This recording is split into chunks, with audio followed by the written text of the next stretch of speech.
Now that we have a grasp of what learning is and what it isn't, how it takes place and what the different learning styles are, let us move on to knowing about the inclination to learn. So, Professor, apart from the obvious reasons, what is inclination to learn and why is it so important as a soft skill?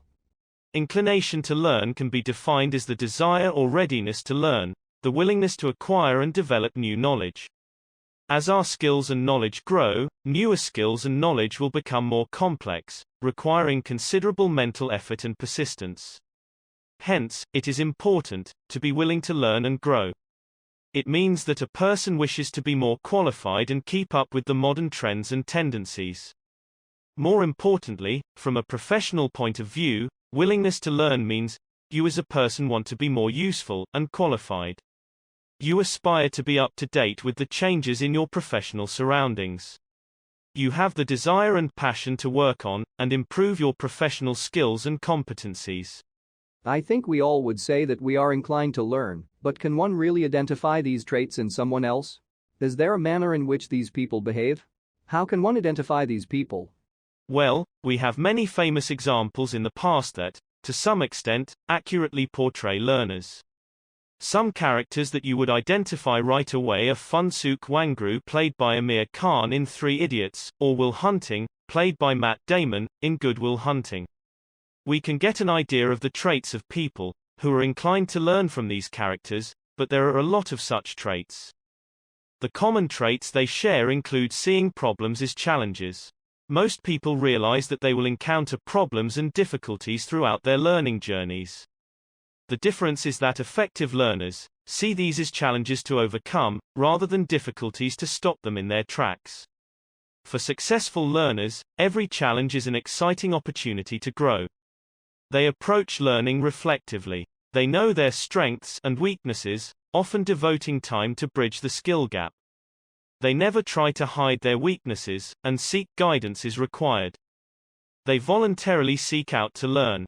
They do not wait to be told what to do, or be handed their syllabus on a platter. They go out and actively work to learn new things. If they spot a gap in their knowledge, they set out to fill it. They hate not knowing things. They involve themselves in what is going on in their learning environment, whether it is in a classroom or in their company's learning system. They do not hide what they are learning and like to involve others, to diversify the process. Contrary to popular belief, they are okay with failure. They accept failure in a positive manner. They accept failure when it happens, but they will keep going, and keep trying until they are successful. Failure is just another learning tool they keep in their armory, after all. They do not view learning as an end goal, but as a path to achieve their goal. The ongoing, voluntary, and self-motivated pursuit of knowledge is important for their maturity. They often engage themselves in reading quite a bit. This can include newspapers, novels, books, articles, reports, and just about anything they can get their hands on. They like imparting their knowledge to others. If someone asks them for help, they genuinely teach others to improve their knowledge as well. They do not usually have one long session of studying or working. They manage their time and take short breaks regularly to give a rest to their brains.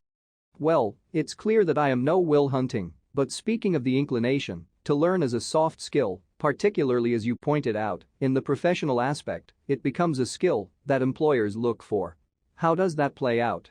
How can I as an interviewee possibly portray something as subtle as inclination to learn to someone who in all likelihood has no interest in anything other than what's mentioned in my CV? To begin with, the last bit you said is completely unfounded. So let me put your mind at ease here. Employers are interested in what you have to offer, not only in terms of what you know now, but also in what you could learn in the future. A lot of research in the area of recruitment and hiring practices of corporates corroborates this view. If that's so, we certainly can discuss more about this in the coming section. It's time to test your knowledge yet again. The question for this particular section is,